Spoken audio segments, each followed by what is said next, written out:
Well, it's great to be here. Thank you, everybody, for coming. I grew up in Glasgow, in fact, as you can tell from my accent. I shed it when I headed back to my actual native country of England, but I grew up in Jordan Hill for most of my school days. So coming back to Glasgow is always a bit special for me.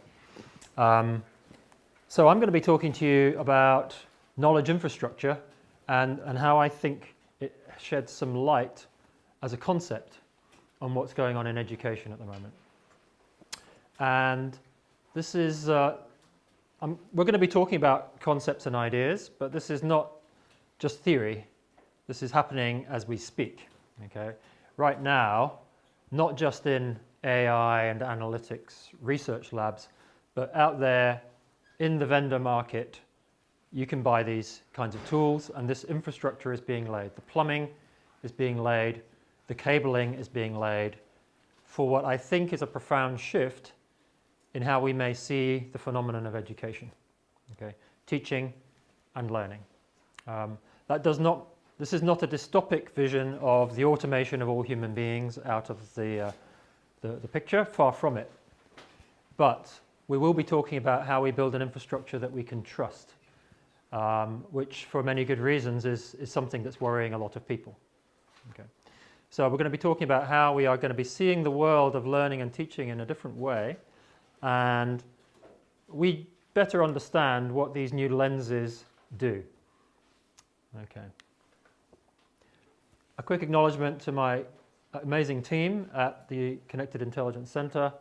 Obviously nothing I'm going to show you can be done by just me. It's a team of very talented PhDs, postdocs, technical people, and others. Okay, well, there's the I word, infrastructure. For many people, infrastructure means the stuff that's behind the walls and under the floor that just makes stuff work, okay? And you don't want to think about it. When you press the light switch or pick up your mobile phone or send an email or use an app, there is an extraordinary infrastructure kicking into action. And for most of us, that's just great, and we don't really want to think very much about it. But when that infrastructure filters and amplifies aspects of the world, especially aspects of the human world, then it can't just be something that we hope someone else is going to fix and get right. Okay.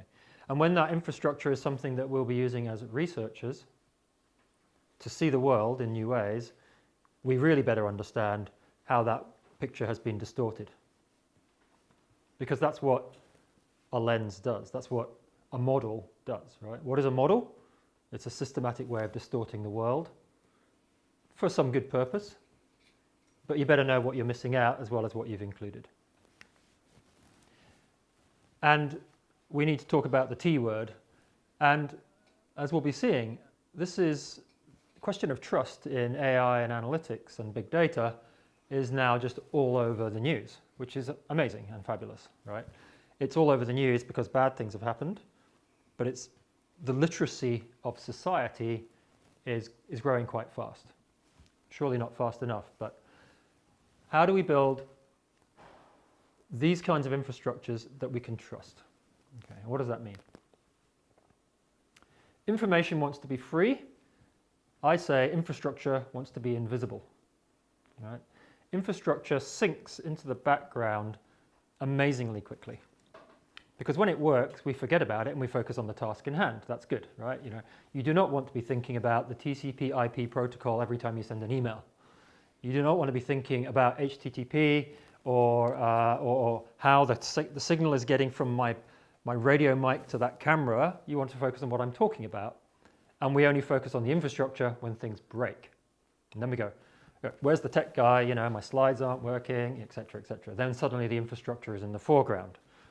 Okay. It wants to be invisible, but as I'm saying, we better understand what we have built. And there better be some people somewhere who can lift the lid on the black box when we need to. And there's lots of worry, of course, with things like deep learning, neural nets, other forms of AI, that they're actually becoming quite opaque, even to the wizards who invented them. I'm going to use the metaphor of my glasses today. I'm going to offer you my specs to wear for the next hour.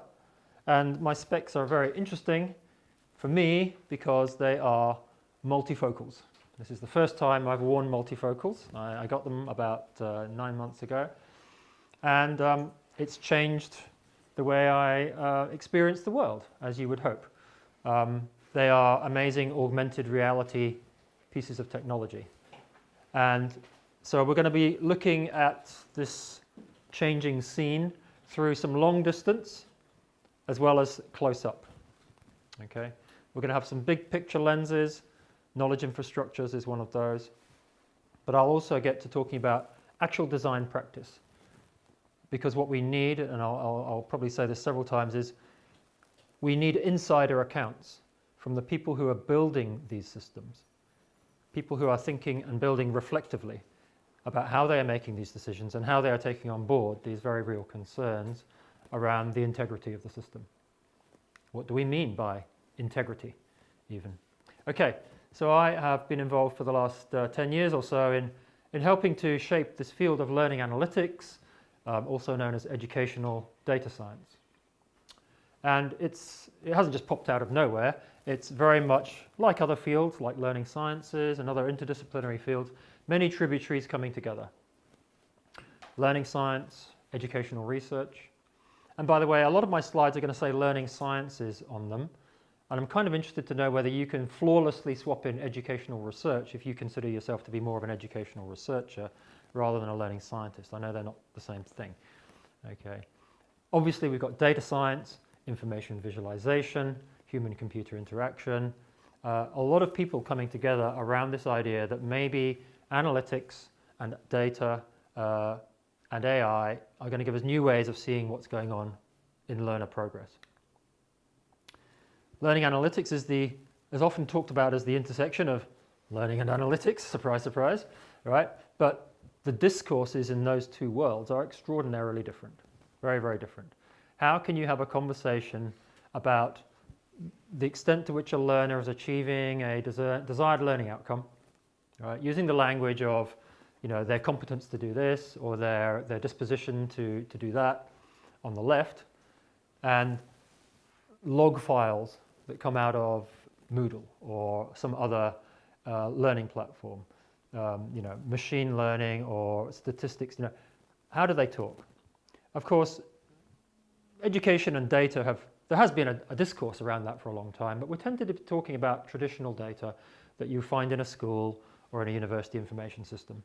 Okay, it's about the outcome of the course, the demographics of the students, whether they dropped out or not, what pathway they took through the university. That's legitimate, grist for the mill, but the exciting thing about learning analytics, I think, is the fact that the definition and the granularity of the data and the timeliness of the data is much, much higher now. You can literally be streaming data off a student as they do something. Okay, that's new. That's very new. So this is not a straightforward dialogue, but it was a very interesting dialogue. There is a missing circle. For me, the missing circle is the human factors all around this infrastructure that's being built. Okay, so I come from human-computer interaction, but we're not just talking about user interfaces and usability here. We're talking about the whole human infusion of humans in the way that infrastructure was conceived, prototyped, tested, deployed, evaluated, and the whole system. The system can fail at any of these points, right? And there is a long and honourable graveyard of learning technologies that didn't quite make it. And many of you here in this room, I know, understand this deeply because someone forgot about the upskilling of the staff. All right. Obviously, lots of excitement and worry about privacy and ethics. We know a lot about how to engage users in design cycles. There are some nice case studies emerging, and there will be more coming out this year, which I'll mention later, about how we draw on all the things we know from human-computer interaction, participatory design, and bring that into the learning analytics field. Okay, so that's the Holy Trinity as far as I'm concerned. Okay, and I'm fighting a little campaign to make sure that this is part of that discourse. Okay, well, who are these analytic systems for? I haven't really got time to give a survey of learning analytics. That's like another whole hour's session. But who are they for? Well, one answer is us, if you're a researcher. Okay? Wow, we've got amazing power tools to study the phenomenon of learning and teaching, because we've got sensors and high fidelity of data coming through and amazing visualization techniques, which will just allow us to write even better accounts of this phenomenon of teaching and learning. And a book like The Fourth Paradigm, for example, talks about the three preceding paradigms, and now we have data-intensive science. A bracket would be, this is quite a computer science vision of how data science will transform science. It's written by people who are extremely technical. It's well worth a read, but as I'll come to, I think we need to talk about knowledge infrastructure, which is a much richer concept than just the amazing power tools for manipulating data, exploring, visualizing data, etc. Okay, e-research infrastructure is obviously another part of the story. Okay, so we would think about e-science, e-social science, long history here in the UK of that. That funded a lot of my research when I was at the Open University. And people have been thinking about how does e-research infrastructure change the rules of the game for education. Sample size n may equal all now. Okay, that's new. We don't necessarily have to have a suitably selected representative sample because we've only got capacity to study so many subjects. Right? When you've got a lot of data, it's quite easy to get your p-values. So p-values mean something different now. And you can't just go trawling looking for p-values because you're going to find some in very big data sets. But that's we need to take care of that. Textual coding, qualitative data coding, something that obviously has a long tradition within the social sciences. Well, that's becoming semi-automated now, right?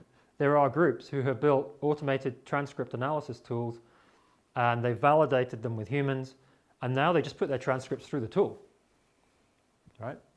And that's the basis of their research, because the tool has achieved a level of trustworthiness that you don't actually need humans to go through it now.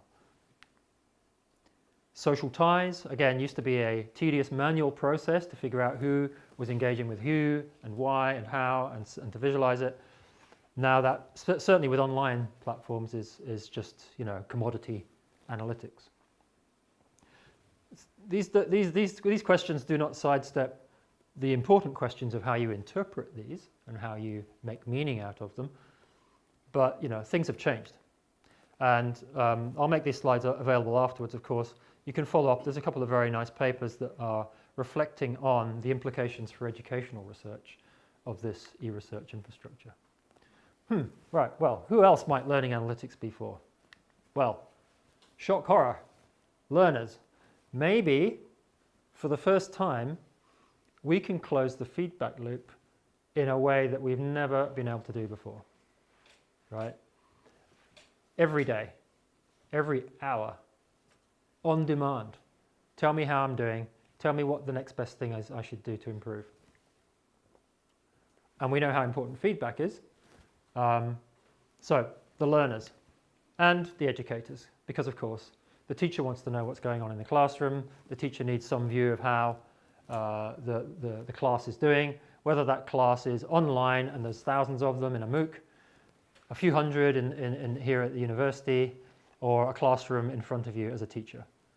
And Ken Holstein here from Carnegie Mellon, I want to give him a shout out to the great work he's been doing in his PhD, has been working very closely with teachers to co-design what it would mean for them to track how a class is progressing through a pair of augmented reality goggles, looking around the classroom and seeing, floating above the student's head, an indicator of how that student's doing as they engage in an online activity. Okay. So as I wrote in a chapter for the handbook of learning analytics, the educators and learners, they are the stakeholders who constitute the system, for the first time can see their own process and progress, right? Rendered in ways that were, until now, the preserve of researchers, right?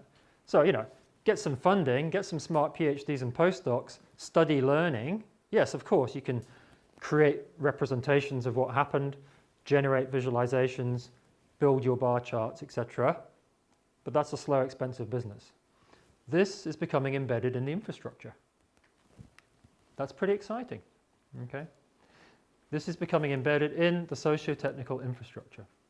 So it will become normal to expect to see the process of the learning as it's going on. That's exciting.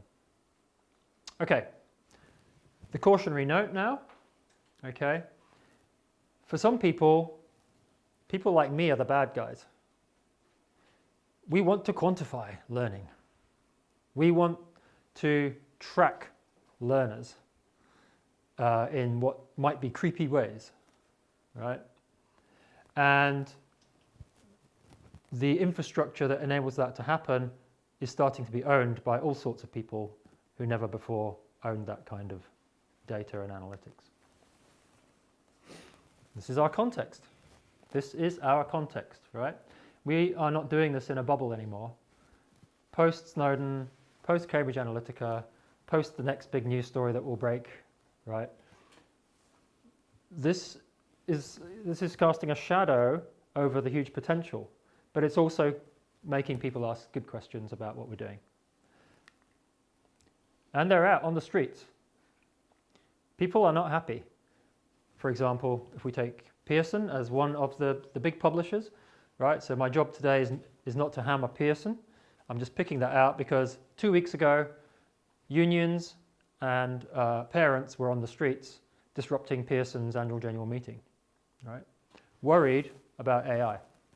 They're also worried about a whole bunch of other things that are going on. Pearson, of course, own many of the high-stakes exam instruments used in the UK and around the world. And there's lots of debate going on around that too. Don't get me started on high-stakes assessment. Okay, so, I mean, I haven't seen that before. Until 2 weeks ago, I had never seen a demonstration on the streets about AI in education. So that's new. That's kind of interesting, right?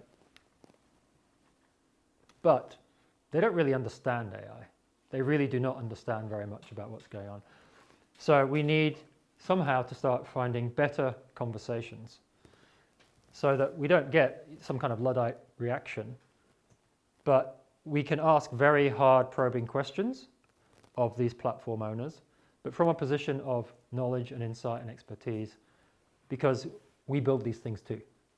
And we know what it takes to build those things, and we know what decisions and choices you have.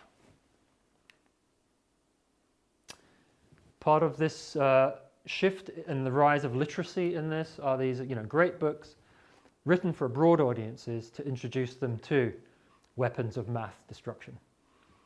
How you can automate inequality. Fabulous book looking at, certainly in the US, the way that algorithms are helping them make decisions in social services, for example. Okay, what is algorithmic accountability?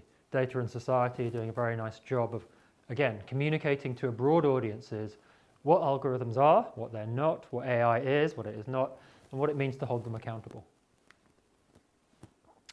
And for me, very interesting that we also have, smart academic scholars who are observing the emergence of this field that I'm helping to create.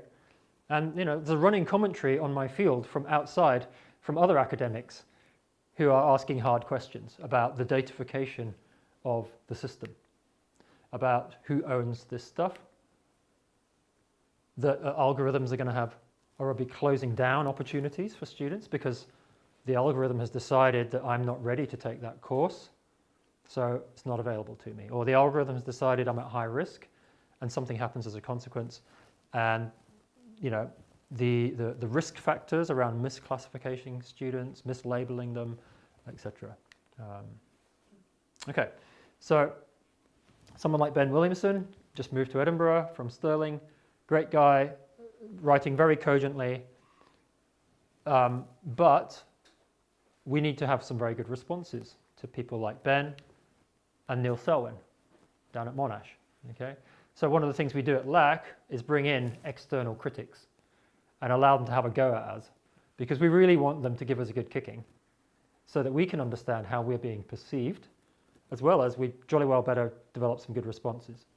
So Neil came in and did his thing, which is, a very critical, often dystopic, subversion of the EdTech Silicon Valley narrative. Okay, and asking questions like that. Jeff Bowker, Lee Starr, intellectual heroes for me, sorting things out. So this is nothing to do with learning analytics, but this is just to do with the power and politics of classification systems. So if you are interested in that as a broader phenomenon, what are we reading in and what are we systematically choosing to forget in our classification systems? Fabulous book, being popularized by books like this, Tyranny of Metrics. Everybody's getting fed up with being quantified all the time in the workplace. When somebody is counting stuff, when somebody's trying to quantify your KPIs, well, you suddenly have to change the way you behave in order to maintain your visibility. We all know that. Okay, so there's a strong intellectual, backbone to thinking about classification, database schemes, and so forth. Okay, so there's our Holy Trinity in the middle, but the landscape's getting rather more complicated. We've got the learning platform services, moving us into the cloud as fast as possible, if you weren't already there. We've got adaptive learning platform products, right? These are all products you can go license now, which will try and continuously assess how well you understand something and adapt accordingly. Now, it needs a lot of data from the learner, and it's an entirely appropriate way of coaching certain kinds of learning. If you want to master something that's very well understood, like the misconceptions that surround learning algebra or grammar, what better than a 24/7 coach who will be continuously patient and adaptive for you and get you there, because you're not going to get that level of attention from your human. We now have GDPR, at least in Europe, and every nation has its own privacy laws, and they are setting, obviously, some of the constraints and possibilities for what we can do. We have the big publishers, right? They are major AI superpowers now, right? These guys are hiring our best postdocs, and they're doing very, very interesting stuff with the huge amounts of data they have. Okay, so suddenly, McGraw-Hill, is they've just merged with Cengage, another big data learning technology company. They've got capability to rival any world-class research lab. And then within the UK and other nations, and then UNESCO and OECD, they all, of course, are trying to count stuff because they need to evidence the success of their programs.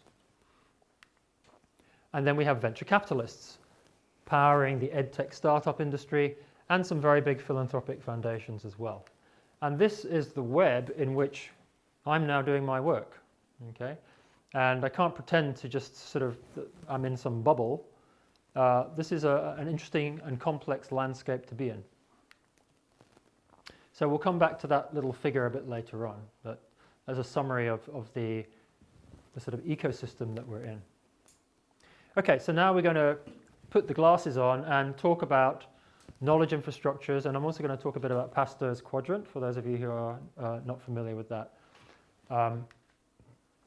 So knowledge infrastructures is a term used by Paul Edwards, and also came out from this NSF workshop. If you just Google knowledge infrastructures NSF workshop, but the link's there anyway. Talking about, Paul Edwards was talking about the knowledge infrastructure that allows us to understand what's going on with the planet's climate. How do we study climate? How do we know what's going on? And UCLA have just launched a Center for Knowledge Infrastructure. Okay, so this is a thing now, and I found it a very interesting lens to put on for me. I've really only immersed myself in some of this for the last couple of years or so. What is a knowledge infrastructure? Robust networks of people, artifacts, and institutions. So it's people and technology and the institutions that organize people, generate and share and maintain specific knowledge about the human and natural worlds. Examples: Centers for Disease Control, Intergovernmental Panel on Climate Change, right? Very well organized infrastructure to learn about the world, make claims about the world. And it's a mix of technology and people learning how to be interoperable. It's systems of systems. They're not systems in the sense that someone designed them, right? They're ecologies. They're complex adaptive systems. They interoperate by means of technical standards, protocol standards for working together, socket layers, that's technical stuff, social practices, norms, individual behaviors, right? So deeply social, deeply technical. It's impossible to really separate the two. I think we can see the educational ecosystem here, right? It's evolved organically, many kinds of organizations, institutions, stakeholder groups, many kinds of technical pieces in the jigsaw puzzle. And some of the key concepts that come out of this, just to give you a few examples. Models, right? So studying climate change. Everything we know about the world's climate, past, present, and future, we know through models. Okay. No collection of signals or observations becomes global in time and space without passing first through a series of data models. Okay. Everything we know comes through models. Well, this is how machines see learning. This is how machines see teaching. It comes through computational models. Someone somewhere has decided to capture certain kinds of data at a certain definition, at a certain periodicity, analyze it and group it in certain ways, visualize that in certain ways to certain kinds of stakeholders with certain kinds of expertise. Okay. Raw data is an oxymoron, as Jeff Bowker says. Right? There is no such thing. It's all designed. It's all designed. Okay. On the contrary, we should cook it with care, he adds. Okay. So, number one, I may think I'm looking at you through transparent glasses, but it's a distortion of the world. Happens to be the case that my brain has now adapted to it, because when I first put them on, it was like, whoa, right? Now I don't see that. I just see you, because I've adapted to my infrastructure lens. Infrastructural inversion, another concept from Edwards' work.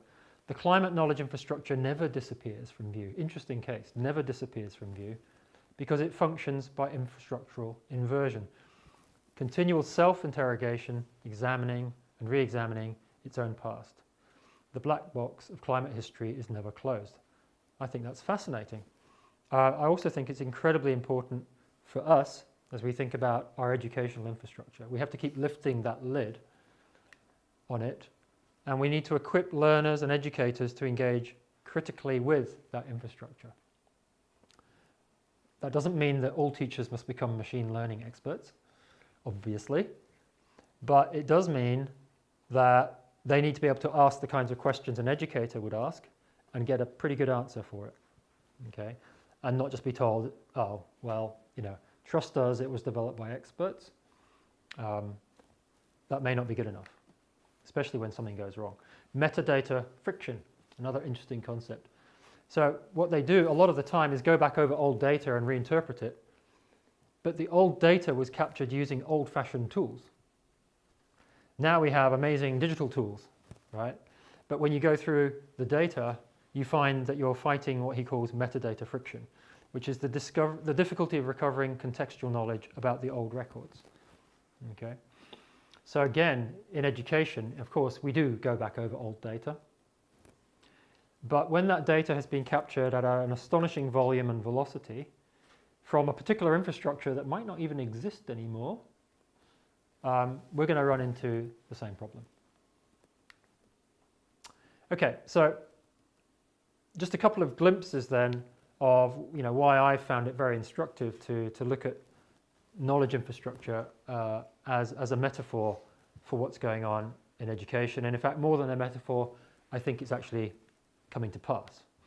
I did want to note that my colleagues up the road at Sydney University, Peter Goodyear and Lena Markoskaite, have been talking about infrastructure, epistemic infrastructure, in fact, in the context of professional learning around educators. And you can see here some of the same kinds of concerns that come out, I've already mentioned. I think in particular they make a contribution at the micro knowledge infrastructure level. So not knowledge infrastructure as this global thing that enables us to ask very, very big questions, but about the infrastructures that educators construct around themselves in order to do the work they need to do. But it's very much material and conceptual and technological. And you can go chase that book down if you want to learn more. Okay, so coming back to Paul Edwards and Jeff Bowker and colleagues, how do we know that we may be undergoing a transition? Okay, well, they provide some clues. All right. We would expect to see social norms, relationships, and ways of thinking, acting, and working changing. Okay, so just think about the aspect of the educational world you know and how technology is impacting that. When a knowledge infrastructure changes, authority, influence, and power are redistributed. People are losing power, people are gaining power. New kinds of knowledge work and workers are displacing old ones. Increased access for some may mean reduced access for others. All right? McGraw-Hill, Pearson, or Facebook, or Instagram, or whoever, the platform owners have got extraordinary access to our personal lives now that was unthinkable 10 years ago. Universities are suddenly finding that their data that used to be on premises is now in the cloud and isn't as accessible as they thought it might have been.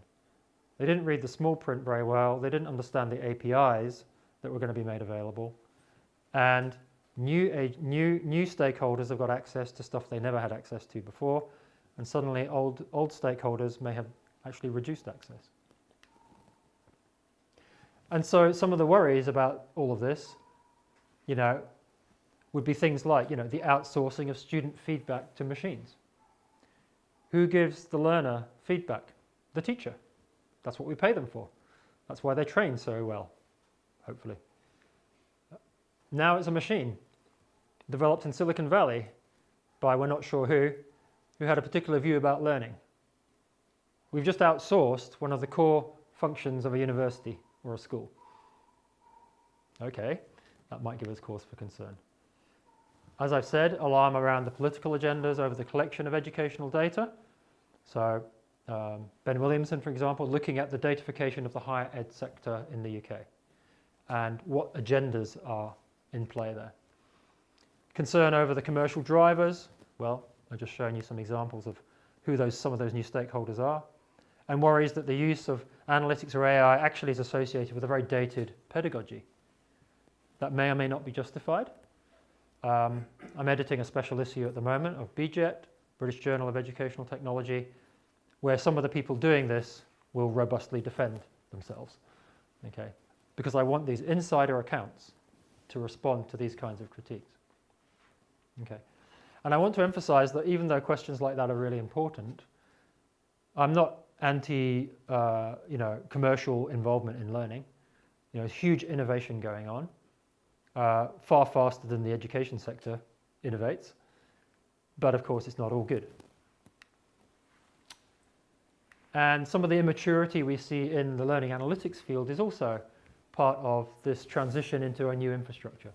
Very poor interoperability of data around the platforms, early products with very simplistic dashboards, just counting what's easy to count, not what really counts in learning, and giving us all a bad name, right? For some people, learning analytics is what you get out of your LMS, right?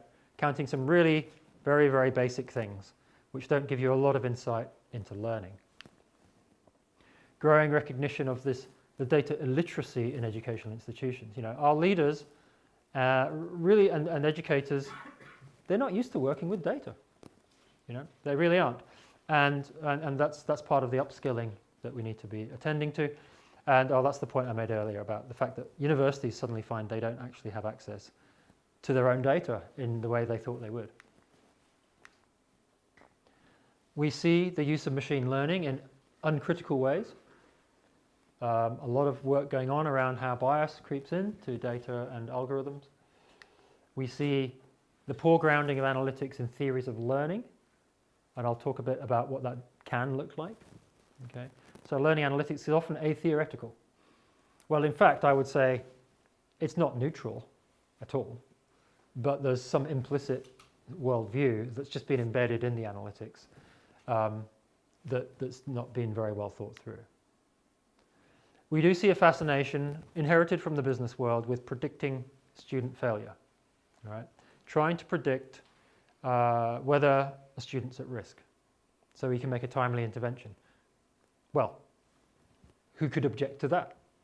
Well, there are a whole bunch of possible objections to that, the risks of misclassification, and in particular, the fact that it assumes that we can predict the future from the past, which could, in the process, militate against innovation and changing that curriculum and changing the pedagogy, because that will completely blow the algorithms predicting the future. That's an area that basically I have done very little work in my context, because I'm really not convinced that that's a useful way of thinking. Much better to close the feedback loops to the students so that they are not disengaging, so that we do know how they're doing, rather than a model trying to classify them as an at-risk student in a possibly rather dumb way. Okay, and within learning analytics, because we have got a lot of computer scientists, often papers are published which are really talking about very minor changes in the performance of a classification algorithm, say. And we never get as far as talking about what was the impact on the learner, and there's too much computer science going on, I think, sometimes, and not enough closing the loop back to the learners and teachers. Okay, now, how do the knowledge infrastructure people say we should respond? When we see knowledge infrastructures in transition, in travail, what can we do? Okay, number one, don't stand on the sidelines and just critique. I mean, yes, that's good, but we need to get stuck in. Okay. We need practices that will not only help us understand these infrastructures, but actually help change them. We need to learn how to build infrastructure or talk to the people who build infrastructure in ways that they can understand. Okay. So let's treat it as a design opportunity. Let's create a cadre at the interface between scientists and software and use participatory design techniques. So there's a sentence packed full of very powerful concepts there, right? This is a design opportunity. We have to get into design. And we need these new breed of people who can straddle that boundary and talk both languages. And we need participatory design techniques because we need multiple voices in the room when we're making these decisions, not just your Silicon Valley tech wizards. Okay. So what does that look like for us? I'll come back to that in a minute. But first, the second lens, the second big picture lens, okay? Many of you familiar with Pasteur's quadrant? Okay, one or two. Okay, this is quite old stuff. Donald Stokes writing about the state of research in the US quite a while back. I actually went to the library and dug out a copy of the original book and enjoyed reading through this a while back. Okay, we're trying to figure out how to think more intelligently about the research to practice continuum. And he says, well, it's really not a continuum. It's much more usefully thought of as at least a 2x2 matrix, right? Is there a quest for fundamental understanding? Yes or no? are we actually considering use? Do we care about what this might look like in the real world when it gets out the lab? Okay. And he then uses this nice example of, okay, well, if we take, we've got Bohr and Pasteur and Edison and a curiously blank cell there, okay? And he talks about them as archetypes for the different quadrants, okay? Actually, the bottom left cell isn't utterly useless work at all, but it's pre-theoretical, and for example, it might be people taxonomizing phenomena before we even have a theory. But the systematic taxonomizing of flora and fauna then enables somebody else to come along and construct an amazing theory called evolution, for example. We've got Edison beavering away in the lab trying to invent viable, affordable lighting. Okay? He wasn't really interested in advancing the frontiers of physics or even contributing back into the academy, just trying to invent something that really works very well for its purpose. We've got Bohr, uncovering the foundations of the universe, right? And then we had Pasteur.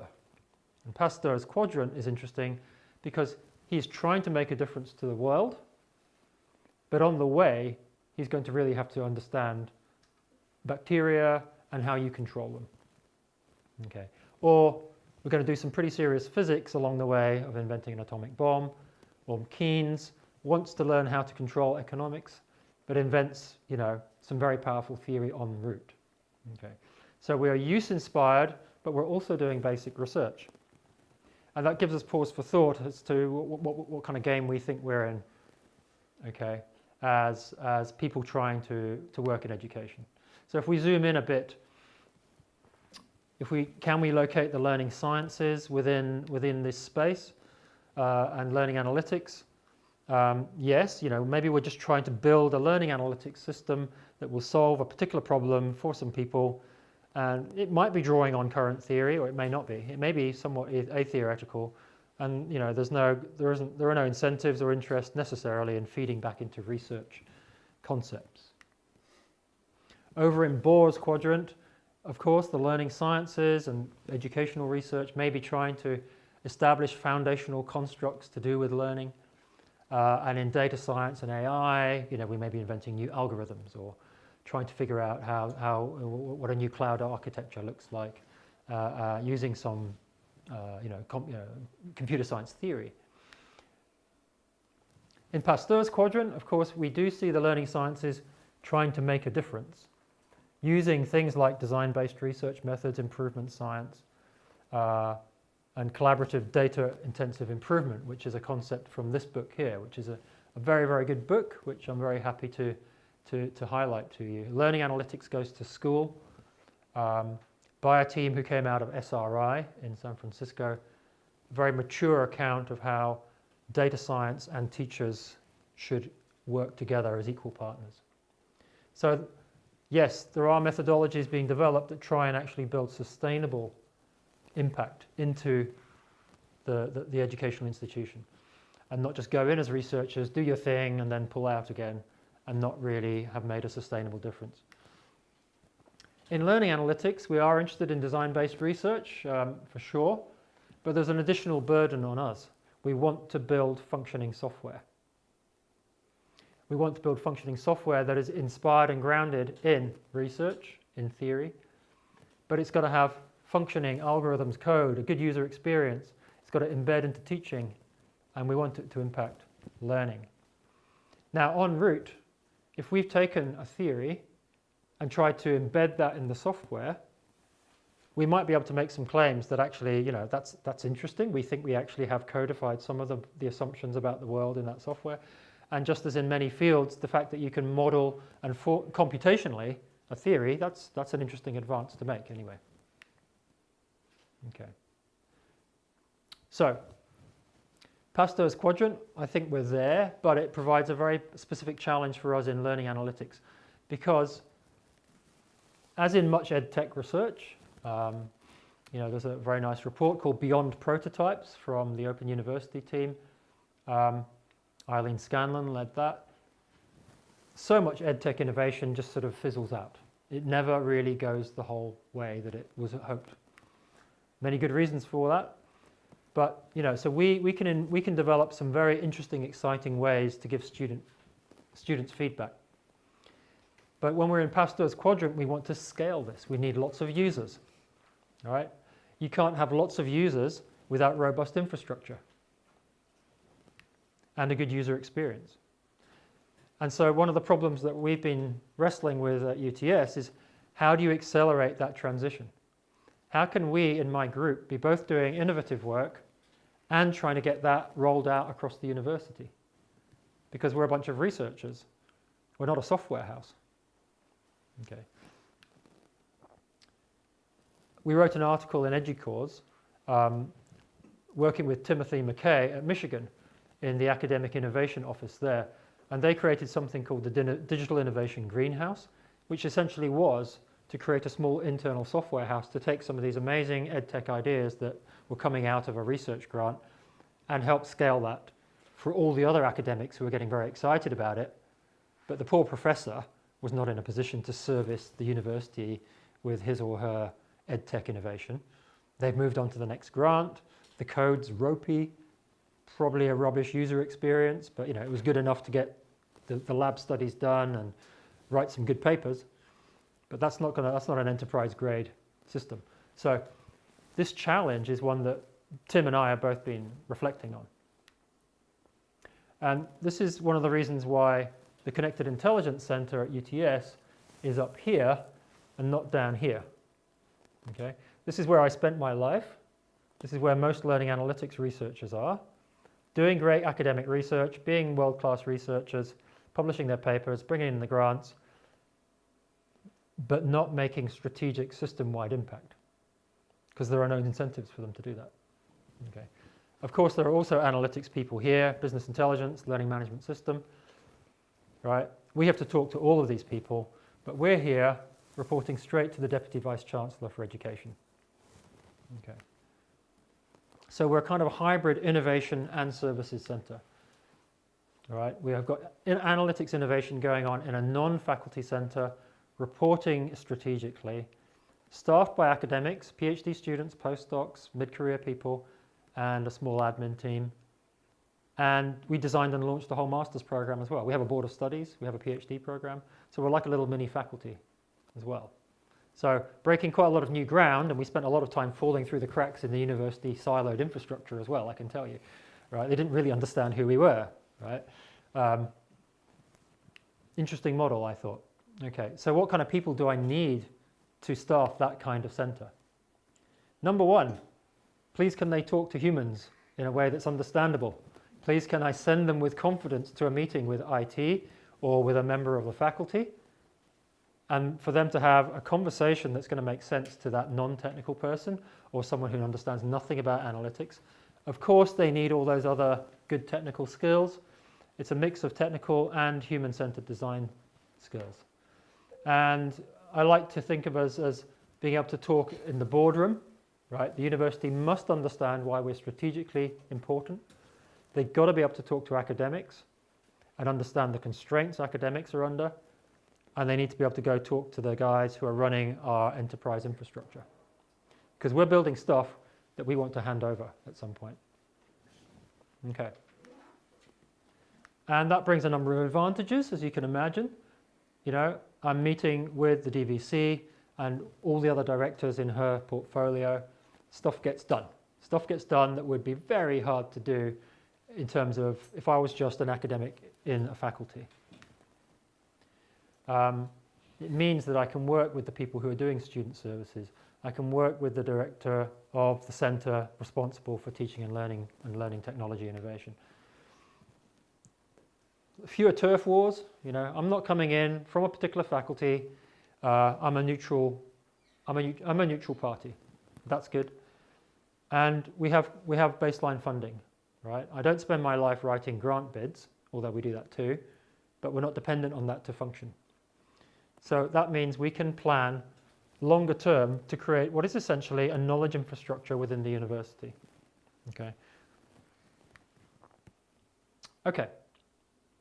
So I'm now looking at you through the lower half of my specs. Okay, I'm just going to zoom in and think about what this looks like a little bit closer up.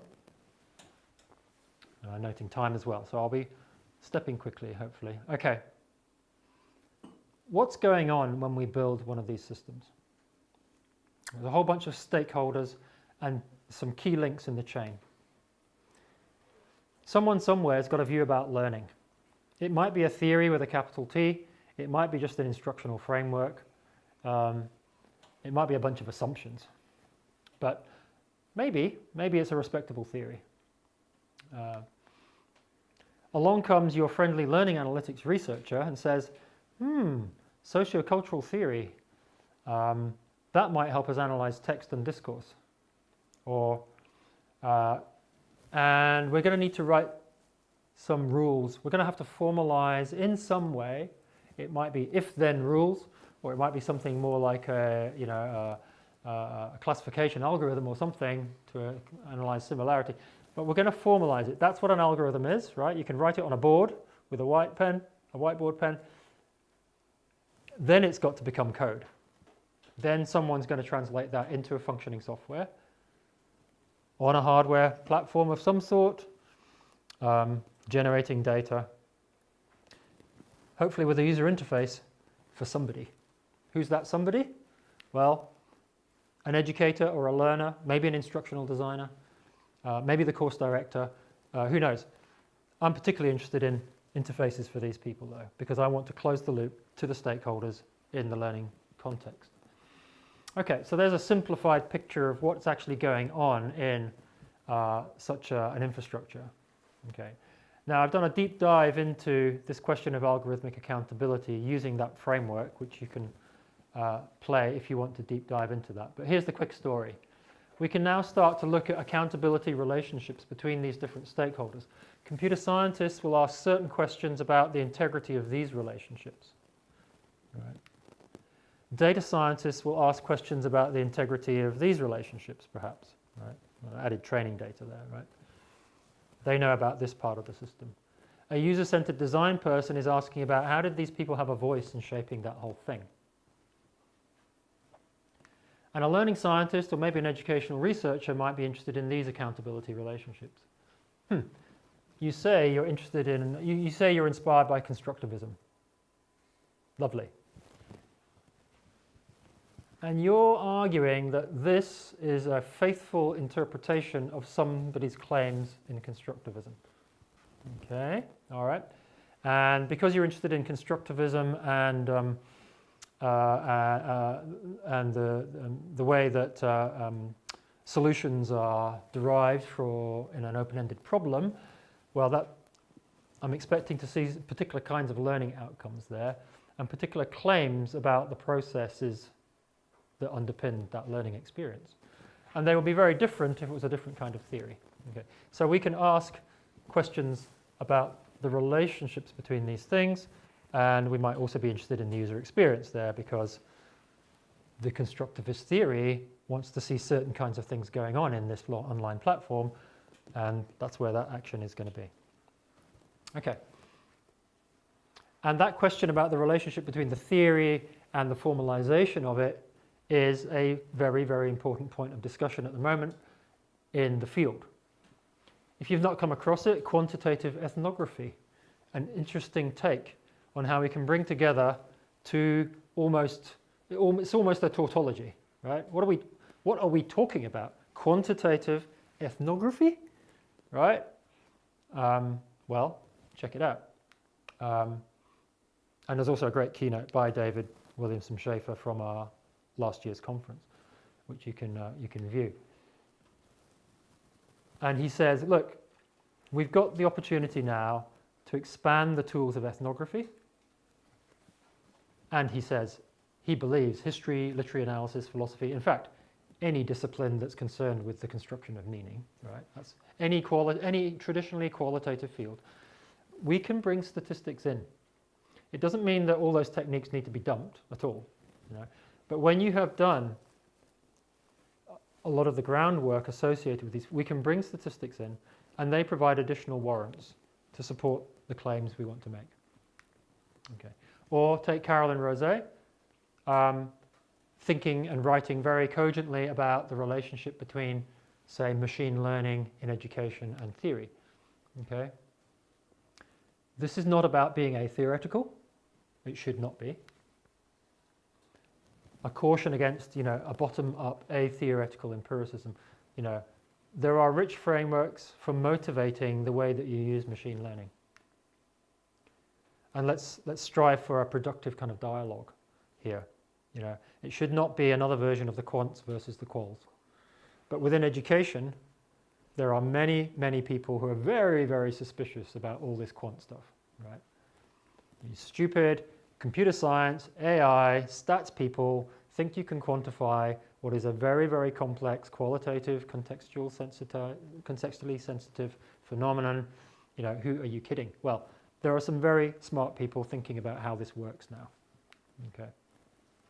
And a whole bunch of other examples that you can follow up later on, where people are asking very good questions about how these relationships play out. Okay, so that's part of the discourse around theory and analytics. I want to talk about how we bridge from clicks to constructs, which is my little cute one-liner. Okay, how do we go from this stuff that's logged by a computer system, right? This event happened at this timestamp. This event happened at this timestamp. Somebody did this. Somebody did that, right? It's just this. Have you ever seen a log? It's just a huge, long list of events. And you might represent that in a table as well, where the columns are the different kinds of events, and the rows are what's happening every 5 seconds or something. Right? How do you go from clicks to constructs? This is a figure that's coming out in the Handbook of Collaborative Supported Learning, Computer-Supported Collaborative Learning, that says, okay, let's start over here. Okay, this is the world we all understand, a intended learning outcome. Okay, and that intended learning outcome might be broken down into some sub-outcomes. And we are inventing assessments to try and surface behavior that allows us to say we are accomplishing these things or not. Okay, we are capturing digitally captured events, right? This is how this is the model. This is how the computer sees the world, and we need to have very good ways of mapping these up the tree. Okay, and we will treat some combination of these as a proxy for this thing that we can talk about with educators and academics and students. Okay, what does that look like? Okay, so here's an example from work by Val Schut and Ventura. They were interested in conscientiousness of children in tackling a learning task, which sounds like quite a big idea, right? Conscientiousness. Let's quantify conscientiousness. Okay. All right. Well, so we know from the study of conscientiousness, good old qualitative analysis of conscientiousness, that it looks like persistence and perfectionism and organization and carefulness, right? And there'll be lots of journal papers about what those things mean in the educational literature. And maybe we've managed to deconstruct those a little further. Careful students exercise caution and demonstrate control. Right? And they're engaged in an educational game where these things out of the system log will be treated as the proxy for perfectionism. Right? We're going to define students who are perfectionists as people who got a gold trophy solution and how many objects they used in the solution. We're going to define carefulness as something else, or persistence as something else. Okay. Now we can poke and prod that and say, is that too simplistic? Is that too elaborate? But we've got something that we can talk about now. We've got a boundary object that can bring together the data scientists and the educators. Here's another one. Sandra Milligan, Patrick Griffin at Melbourne, very interested in MOOCs, very interested in what makes somebody good at learning in a MOOC. And they invent a 21st century competency called crowdsourced learning. Okay? And they say that's comprised of recursiveness focus, risk-taking, peer evaluation, and self-monitoring and evaluation. and we decompose those into these behavioral indicators: exploration of peer assessment, the pattern of practice quiz usage, and we will derive some variables from that called the Coursera reputation points, the number of submissions of practice quizzes, the number of votes on created threads. Okay, now we're getting into the digitally visible things. And finally, we will set a whole bunch of thresholds that if somebody attracted more than 10 views on a post they made, or they re-accessed the document more than 20 times. Okay, so we again have done that mapping. Here's an example from our own work, and we're not talking about clicks here. We're talking about streaming multimodal data. Data from this thing which is tracking where somebody is, a wristband tracking your electrodermal activity, a microphone. Okay. So it's streaming data. Again, you're getting the picture now, same thing. The curriculum says nurses need to know how to do patient-centered care and work well in a team. Good. What does that mean? It means in our framework that they are engaging in teamwork using the following 4 categories of thing, right? Which, there's a whole theory about that. That whole theory decomposes into constructs, and finally we can map these digital events into those constructs. Okay. We would claim that that is a theoretically grounded form of learning analytic, which allows us to generate, for example, a visualization of who was doing what when. And this is actually the talk I gave at Kai this week. There's a whole story about this, which we can come back to if you want to know more, about what was going on here. Oh, it's gone orange. You took 1 minute 23 seconds to start compressions after the patient lost consciousness. Okay, and we can annotate that. Okay, I had a video, but I'll show it to you later if you're interested to see it, what it looks like when you actually interact with this. No, I'm going to move on. Okay, sorry. Okay, so there's a great conversation emerging around this, and when we ask what's in the black box, I think we have some answers now. The answer is not just algorithms, right? That's not the answer. The answer is, well, there's algorithms, but there's actually a knowledge infrastructure. And we can give you a good account of what that looks like. Or if we zoom out, we can look at the infrastructure at a bigger scale and ask other kinds of questions about who owns what data, etc. Okay. I want to put a shout out to Yvonne Rogers, who produced this beautiful little slim volume reviewing the history of theory in HCI, human-computer interaction. So Yvonne did a very nice job of describing how the concept of theory has changed in that field. So we started off with psychologists who said, human-computer interaction. Well, we know about humans. We have a whole apparatus for studying memory and perception and attention, and we know how to conduct experiments. This is how we understand whether, you've had a good effect on the human or not with the computer. Okay. Well, we've moved on from that because it turned out that psychology couldn't be agile enough to answer many of the questions facing designers. And there's a whole bunch of much more richer, broader perspectives that have added to HCI theory, from modeling, individual states to, thinking about how we are as embodied social human beings with our minds distributed through the material infrastructure now. Right? Handling the complexity of real use and informing design on realistic timescales. Okay, if we want to make a difference to the products that are going to be pitched to your university next year, or the year after, we have to be able to make a difference on a realistic timescale. That's what a lot of HCI has been trying to figure out. How do you make a difference on a realistic timescale in a principled way? And so Yvonne Rogers talks about a whole bunch of different ways that theory has impacted HCI, and we might look at a couple of those and say, well, maybe this is where we can make a difference theoretically to the way that analytics are shaped and evaluated. Okay.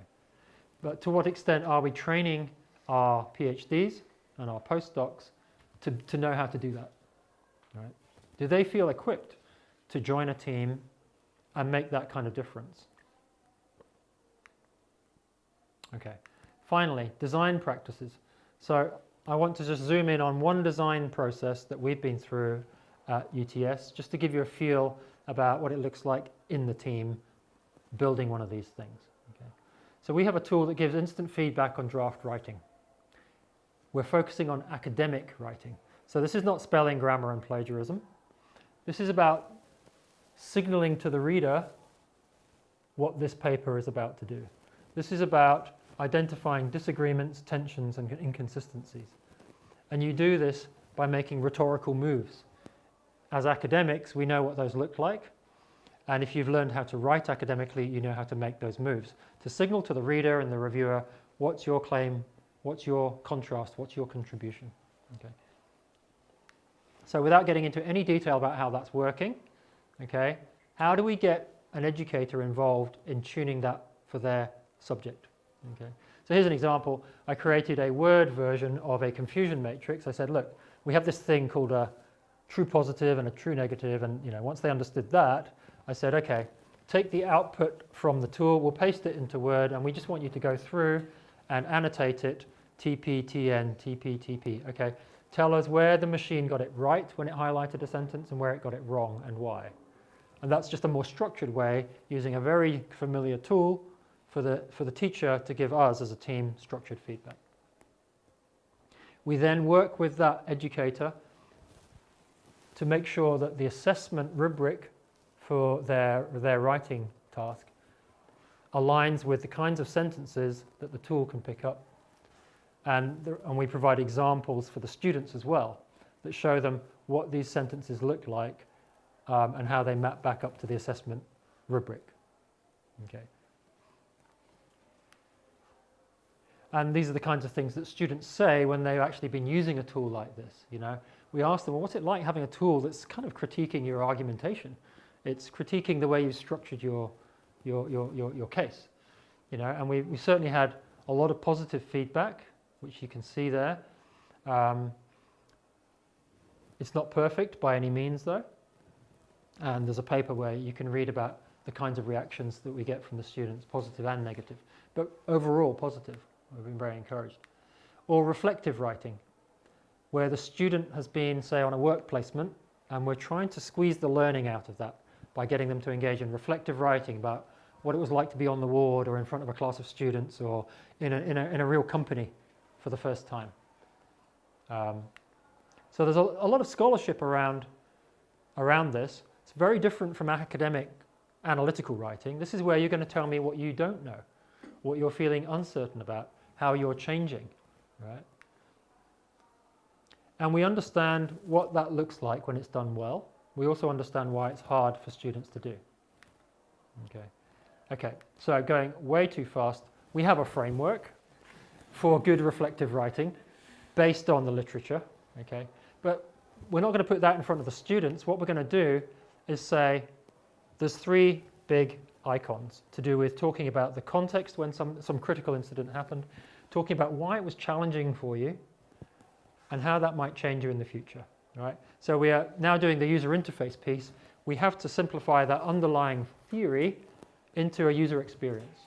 Okay? So this is the kind of annotation they're going to get on their writing, because they paste their draft writing in, click get feedback, and it comes back annotated. Right? So you can see those kinds of things. Those are the 3. And we're also interested in, where you're talking about knowledge and understanding, where you're talking about self-critique, where you're talking about your feelings. It's okay to talk about feelings when you've just come off the ward or you've just had a strip torn off you by your boss. Very challenging experiences for these students. Okay, and so this is what it looks like in the reflective genre. It's like a genre plugin. You choose the plugin and it parses the writing using a particular genre lens. Okay. All right, so there's a whole load of stuff about that. This is an example where the machine's misbehaving, right? It's early on, and it's highlighting in red words that it thinks are emotionally charged. Pharmacist, beneficial, importance, mistake, other things like hospital, drug, right? If you're a pharmacy student, that's not very helpful because that's just your core business, right? So we had to debug this, okay? We're essentially going to recalibrate the affect plugin. So what we do is we bring the academics in, and we're running a Jupyter notebook here, which for those of you who aren't familiar, is a sort of rapid prototyping tool where we can actually change the code very, very fast and see what difference it will make. So the academics are here, they're working with the text, they're highlighting the sentences, and then we are trying to calibrate the tool so that the right words have got the right kind of loading. All right? So we're basically trying to set the threshold. Okay? So very, very rapid prototyping kind of way of working, but these teachers are shaping the code that they're going to use. That's a very powerful position for them to be in. They've never done that before. Okay. And we've also released this open source now, so it's available to you guys, and we're working with people, in several different institutions now. But it's open source, which is another response to the algorithmic black box accusation, right? This is all there for someone to interrogate. And we have been developing educator resources and learning design patterns that show how you embed this tool effectively in a student experience. Okay, we're also very interested in the imperfection of this tool, right? And quite a few people have talked about the role of imperfection in technology and the fact that it can actually open up a learning opportunity, right? So students may experience dissonance if their expectations are at odds with the analytics, but that could be a learning opportunity. Okay. Way back in, this is from an early EdTech paper. Okay, where we want students to engage with technology in a non-automatic, effortful, metacognitively guided process, right? So it's kind of the opposite of just make everything usable and flawless and transparent. We actually want to invoke effort on the part of the students. Okay, and in a paper which we called Embracing Imperfection in Learning Analytics, we were arguing that people have been talking about this for a long time, but we really need to take this on board. So for example, when the student gets feedback from AccuWriter, it says, you're allowed to push back. Right? You can disagree with what this tool says. It's just a machine. It doesn't read writing the way humans does. So if you think you've done something and it's not been highlighted in your writing, don't panic. As long as you can defend it, you're okay. Okay. So when it says, it seems you've explained how your research fills the gap or solves a problem, before you've indicated what the gap is. Well, maybe you did do it right, and this is feedback on a research abstract. Well, maybe you did do the right thing. That's a little checkpoint for you. If you can defend yourself, good, you've learned that. And of course, in the process, you are learning a language for thinking about writing, in this case, which will transfer, we hope. Okay, so wrapping up now. Macro level, top of my glasses, long distance. Infrastructure studies reveal how the knowledge infrastructure is political and social and technical. But I think we need accounts from people who are inside, not just from the sidelines critiquing. At the micro level, we need these insider accounts, and design practices are emerging, which I think allow us to be accountable for the kinds of decisions we're taking. There will be a couple of special issues coming out this year in BJET and JLA, all around human-centered design of this kind of infrastructure. And, the key question, I think, is, how do we ensure that there isn't a qual war going on, but actually people are working together, because this stuff is for sale now. This stuff is for sale now.